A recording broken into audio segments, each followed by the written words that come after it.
Starting எல்லாம் தூக்கமே வர மாட்டேங்குது. பசி எப்பவுமே அட்வைசபிள் என்னன்னா, நீங்க பாடியை கன்ஃபியூஸ் பண்ணாம இருக்கணும்னா ஒரு வாட்டி ஒரு ஃப்ரூட் சாப்பிடுங்க.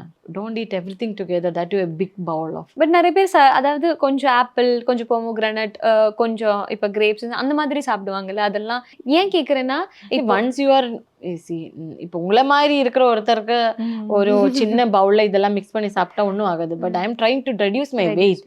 For that people only I am saying, Okay. don't confuse your body. Otherwise, if you are fit or if you are on your track, eat. No problem. One bowl, even 2 bowl you can eat. Some people எவ்வளோ சாப்பிட்டாலும் அவங்க weight gain ஆகாது. அதெல்லாம் கடவுளோட அருள்னு சொல்லலாம். நான் எல்லாம் இப்படி ஏர் மூச்சு எடுத்தாலே இங்கெல்லாம் வீங்கின மாதிரி இருக்கு. ஐயோ இன்னைக்கு ஒரு 5 கிலோ ஜாஸ்தியா இருக்கா அப்படி ஃபீல் ஆகிற ஆள் நான். அதுலேருந்து கஷ்டம். ஸ்டார்டிங் எல்லாம் தூக்கமே வர மாட்டேங்குது. பசி ஐயோ 10 மணிக்கு 11 மணிக்கெல்லாம் நீ பிரியாணி சாப்பிட்றியாடி? சாப்பிட்லாங்க. பரோட்டா சிக்கன், அதுதான் பரோட்டா சிக்கன் தான் சாப்பிடணும்னு சொல்லி சாப்பிட்டு இருந்தேன் நான். இப்போ பரோட்டா அது என்ன மைதாவா? நோ அப்படின்னு இருக்கு.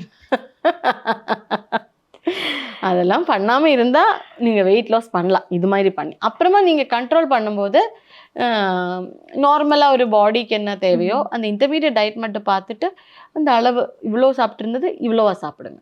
அவ்வளோதான்.